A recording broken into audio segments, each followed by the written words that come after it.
My name is Alex Gakuru. I'm the Director for Center for Law in Information Technology, and I've been a pioneer in the technology space, now currently focusing on teaching law at the Kenya School of Law, most specifically on cyber law, which includes copyright, includes a lot of technology law, AI, and connected many other laws.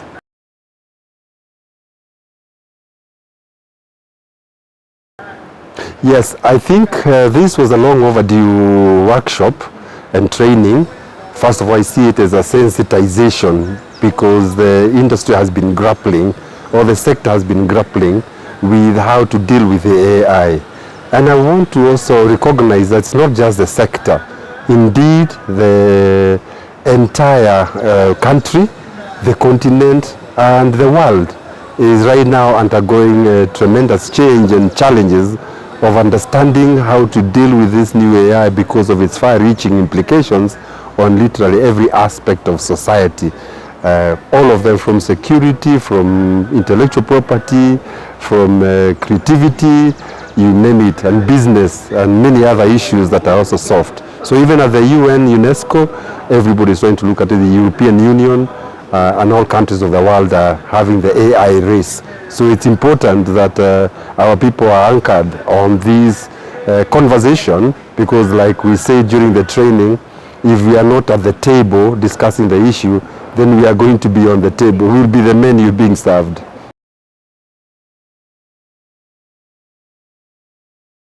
All right. First of all, we have to think of AI in its broader sense in terms of the regulations, rules and regulations, and any policy that may exist that touches on AI. And when we talk about that, we then start asking ourselves what can be achieved with existing policy, law and regulation, without necessarily calling, as is tradition, that every something new comes, they need policy, law and regulation. Yet this is an amalgamation of many other existing things that are being mashed up into AI.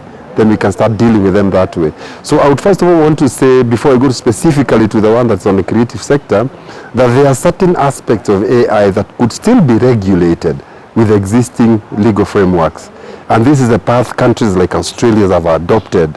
And I think even United Kingdom, they did not go into enacting new legislation. They reviewed the entire body of statutes and started figuring what can be plugged here and there, rather than trying to create yet new bodies that again are going to draw it to the exchequer, draw the government into more jobs, and then make a budget deficit, increase it. So some of the issues that have to do with crime, some of them that have to do maybe with intellectual property, because there exists a Copyright Act, some which is major in terms of artificial intelligence. Some of the other things that may have to do with regulation, law, policy regulation, it is required first of all to have an overhaul, to look at the Kenya Information and Communications Act, look at the culture, the ministry, the issues that deal with the Ministry of Culture and the acts that deal with that, look at the ones that have to do with the copyright, which falls under Attorney General because of copyright. And then once those are first of all anchored and secured because they exist, and also look at the TK Act, Traditional Knowledge Act, because that also is quite relevant to what we are discussing in this creative in the creative sector. Then we can then sit back and start saying where the gaps are, where then it can be a consideration. Is the existing law needed to be amended to incorporate the missing aspects, or do we need to have a new law that addresses the gaps? But certainly early this year, in February, I was part of a team that proposed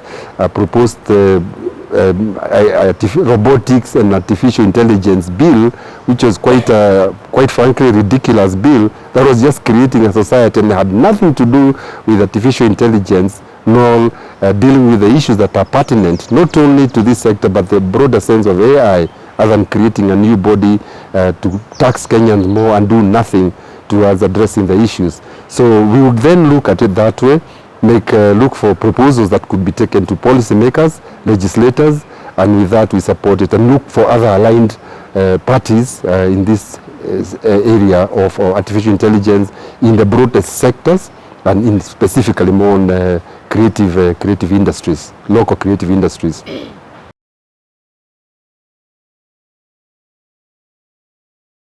Yes, there have been various policies that have been formulated, the culture bill, there was another one of film, but they have just been going through iterations, versions, and sometimes it's worrisome that they don't ever get finalized. Sometimes we hear they are in cabinet, and the danger is, and the disservice they do to the country, is that this sector is the one.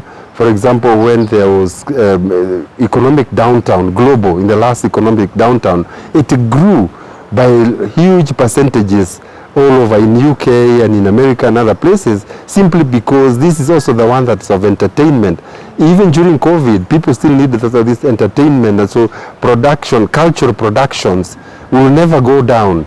But we do not seem to have policymakers in this country at the high level who value culture, traditional knowledge, and creative sectors that are local as if they deserve attention of government. They are always seen like second hand.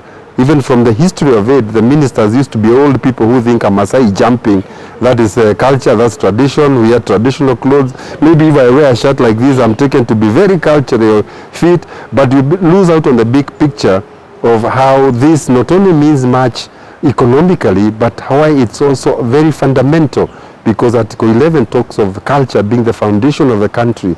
Now, Kosamila and Watumwa, we have been known that, and it's also at this point sad that the government just changed Utamaduni Day into something else called, I don't know, environment, when there are so many other holidays that deal with that. And so I think we do have a government that has got a problem with understanding this sector right from the top, and I think it's about time we call them out, and if they need help, we help them. If they don't need help, we actually expose that they actually are the one misleading us in the policy-wise.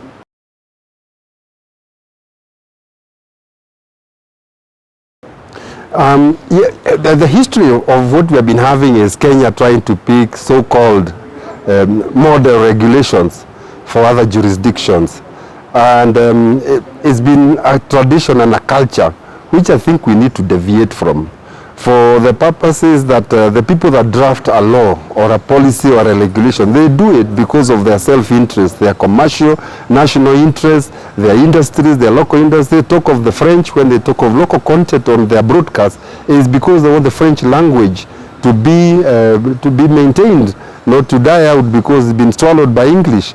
You go to the US, you go to Australia, you go to other countries, Canada, UK, they must make sure their local industries are supported. Yet here we open up to a lot of foreign. We do not want to enforce regulations.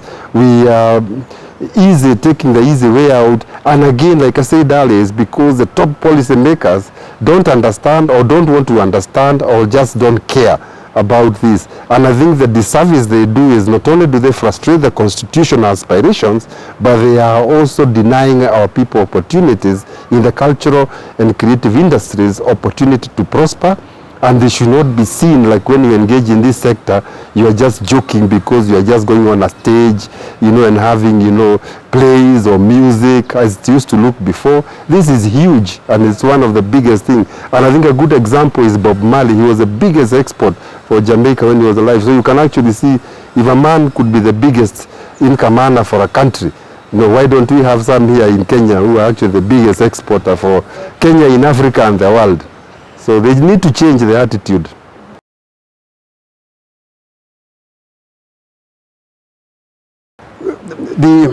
The AI, several countries have taken different routes in terms of regulating artificial intelligence. Some of them have started tampering the whole idea that whatever has been used to train the AI models is being, they accept it as if it was done under fair use, or what in Kenya we call fair dealing under copyright law, so that they enable those models to prosper. There are lawsuits also in certain jurisdictions of the people who felt like their material, which was original works, be they artworks, be they music, be they video, be they whatever was used to train, or even audio, the voices, that the people who came up with these AI models use their proprietary work So therefore they need to sue, because those companies are now building products on top of that product which they are selling, but they didn't pay them, so they feel they were infringed. So some countries are saying that's fair use, others are saying no. The other aspect is the output of what these AIs generate. Some countries are saying they will grant limited rights to whatever comes out as an output. For example, if you do what is called prompt engineering, and you get an image looking like X, Y, or Z, then they said, okay, we might give certain rights, but not all rights.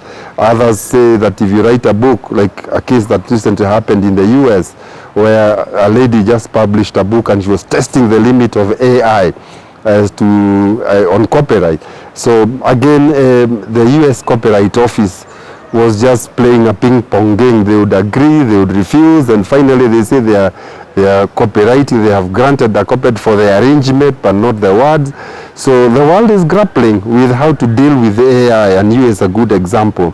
I was counting the number of states in the US that have got a sort of a law that has been passed out of the many 50, I think, the states in the US, and there's a map that shows some have passed a law, others a law is in the making, in the what they call the state assemblies. At the federal level, I do know the White House has got some directives issued by the White House, the President Biden, and I think there's also statements issued by the US Copyright Office on that. Going to Europe, the disparate measures have been applied. We are trying to see them trying to look for a harmonized way through what they call the AI Act, which is going to come in effect in a couple of, I think, not so distant future. So the European, as a bloc, that will happen. I'm not quite sure about the UK right now, but I have a sense, like I said earlier, that they are looking at the existing legislation and see how they can plug it in. We don't know about China, but again, there is also the Australian approach. So the net effect is all these jurisdictions are looking at how AI drives their national interest, their people's wealth and prosperity, and so we can't copy them, because if we ask them to copy, they will give us a copy of something that reflects their interest and tell us, yeah, it is adopt. And they might even try to give us money, but taking that money is cheap selling our country, and I think we should refuse, develop one of our own, critique it locally. And if there's a task force under the Ministry of ICT that's meant to look at this whole AI policy, we also don't let it sit there like some people who don't know what they are doing. We critique what they are doing if they do it openly, but I think as stakeholders in this sector, we are known for being vocal and assertive. We are going to take them to account as per required by the Constitution, that anything being done on policy, that public participation and especially direct stakeholders must get involved. So we will look at those rather than trying to get any model. Anybody who tries to sell us a model to adopt, I don't think we'll accept it.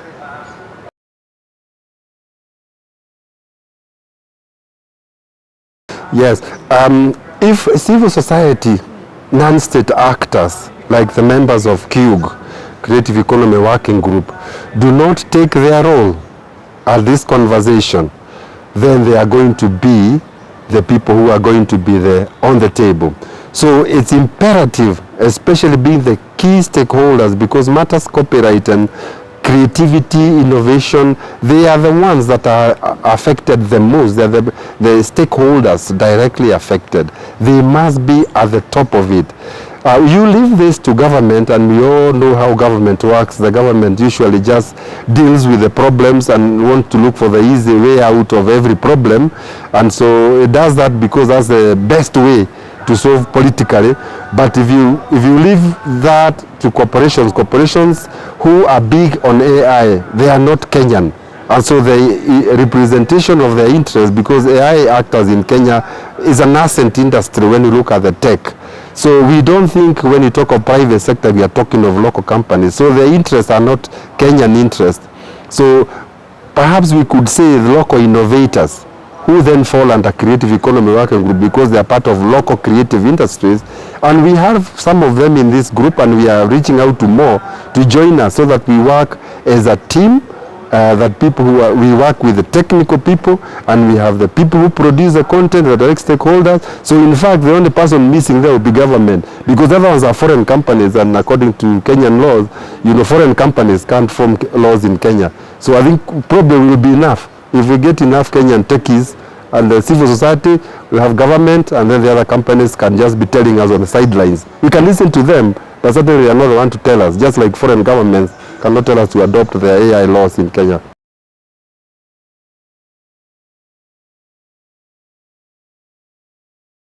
Absolutely. There are quite a number of gaps, and noticeably and understandably, because the sector is not made of techies, of the so-called technical people.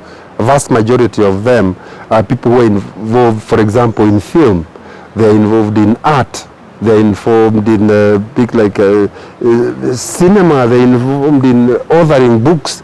There are many creative display plays, and so when you expect them to be the ones to be programmers, talking of large language models, some of them even see LLB, they think is a degree, masters in law, LLB, LLM, so you have to break it down that we are not talking law, we are talking of large language models. And what are they? They are sensitized. I mean, my understanding is they are sensitized, and I've seen it, but there is a gap, there is a yearning for knowledge. And what this workshop has done, it has actually reinforced the need for more training. It has confirmed from their responses when they requested they needed to have not only more information, but they also want to have another sit down where they are going to look specifically at each sector. If it's in the music, what are the tools they could use to advance, prosper, the ones in writing, the ones in film, the one in videography, and etc. All of them.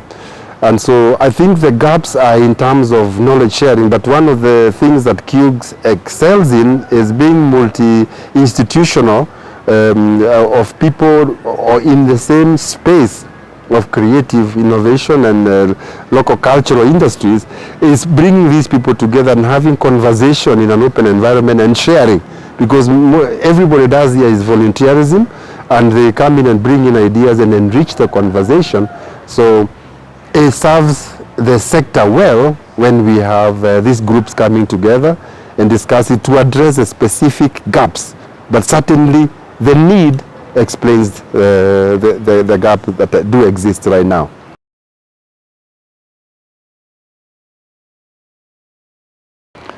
Absolutely. The question is twofold. It depends on number one. Some of the examples I've given involve certain tools that one can use such that the work becomes easy, and therefore they become more productive.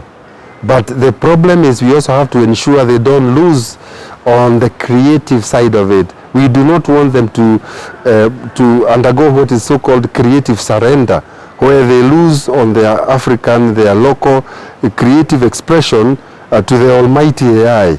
So we have to choose the tools wisely. We have to choose the AIs that are bringing out authentic local expression, that are respective of our culture, traditional knowledge, and they are also ones that help our sector to prosper. Anything that doesn't achieve that, we put it outside. And that's the reason why we must choose carefully, not accept anything made out there to say to adopt, because we need to start from the ground up and build upwards on what is of value to us, not what benefits somebody else. But some of the criteria, if I may use criteria as one of the ways to do it, is to look at is the tool open source, meaning that you do not need to be paying somebody royalties, license fees. You're not going to be locked in, what is called customer lock-in. That's one of the second thing, is this something you install on your computer which you can run in your office without internet wherever you are, or it requires you to be connected to the internet all the time, paying all this connectivity, people on a subscription, meaning if every internet user in Kenya turns to this AI which are subscription based, we are going to end up being poor out of false promises of prosperity from AI. That's another criteria. Is it something you can install? Is it open source? Subscription amount? And then at the same time, we also have to be aware about some of these products which we are given, which are just meant to tease us, to attract us. But once we go in there, they lock them in or they hike prices. So again, we avoid those ones. So we have to be very selective on what we are doing, and again, we avoid those ones where we might put all our work, and then at the end of the year, you are told subscription has gone up, system is shut down, and all your work is there. You start crying. It's like your heart is crashing, and they can do it. It's a risk. So we need to ensure some of those things are there. Some of them may be through the terms of what they do, but we also need to look at the laws that can guarantee, you know, Kenyan interest in the cyberspace in this platform of AIs are guaranteed. I must in particular caution against some of those who come in here and just start collecting a lot of very personal and deep information like WorldCoin, and then in total violation of the Privacy and Data Protection Act. I'll give one example which I shared also here, and one of them is where I use one of the open source transcription tool, where you know I go to meetings, or maybe I'm sent videos, lectures, and then it's installed on my computer, maybe not one, several computers at home. I don't need internet, and then a video is transcribed within seconds, and I get it in text. Now it's usually in English most accurate with least errors, but when I use the same thing and it detects the language is Kiswahili, makes a lot of errors. It starts speaking like Karen Mzungus. We call them KCs, which is not nice because it doesn't have a lot of training data in local languages, starting with Kiswahili. And I spoke Kiswahili Sanif, so I was testing it and I felt like this thing, shida. So I think that's also brings out another aspect of how they are not attuned to our culture, you know, so that's the thing. So I use that and the error rate is low, so then I'm able to go, because I always believe that whatever tool one is using, as a human being, you must be on top of it. You should not allow in this country any AI that makes autonomous decisions without a human oversight, whatever AI it is. So that should be part of our policy, especially in more critical areas like health, like security, like a criminal justice system, employment, where things just throw you off. Any decision that is going to be final, a human being, as a matter of policy, if not law and regulation, there must be an oversight of a human being that approves. Just like there's work done by an intern or somebody who is not very experienced, but the boss has to go and sign, this is okay. So we need that. We want our creative sector, our Kenyans, to be the bosses of AI. We don't want them to be the fearful, followers of AI. We want them to be masters of AI. So that's one of the tools which I've shared, and it can be used. Other uses other than that, it can be used to record yourself. For example, if you are writing a book, whenever you have chapters and you have ideas, when you are walking, you can just record those segments, those moments, when idea comes. Then when you get back to your computer, download the audio, transcribe, and hey presto, your book will come out in probably much less time, and take it to the editor, because it will have a lot of errors. Yes.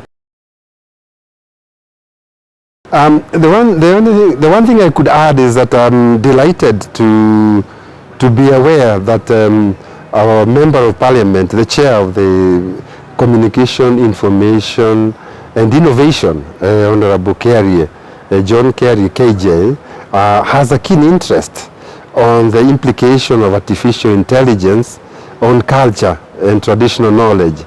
It's rare that you get a person of that standing, not only as an honorable member of parliament, but as the chair of that committee, which is directly relevant to the matters we are discussing here. Intellectual property, especially copyright, is dealt with at that committee. Also matters of data protection, technology. So I think in a way, although we normally have a lot of problems to complain about, that's one of the things I'm happy about at this moment in time. And I think I'm happy to support other policymakers who are genuine and legitimate, and they have made a choice of studying this area, because then they become our partners, not our protagonists on this idea of growing the sector. So that's one of the things I would like to say. I would also want to thank Professor Kimani Njogu. Since early 2000, Professor Kimani Njogu has persistently continued promoting this sector tirelessly. And I know it's tough, not many people do it, but I think I want to also thank him. And at the same time also thank Joy, who has also been collaborating, not only on this Kyuk as the vice chair, but also collaborating with me on the teaching of the Copyright X, both wherever I'm teaching it, and including last week at a special event we had the Kenya School of Law. And I want to thank you and your team for the good job they are doing.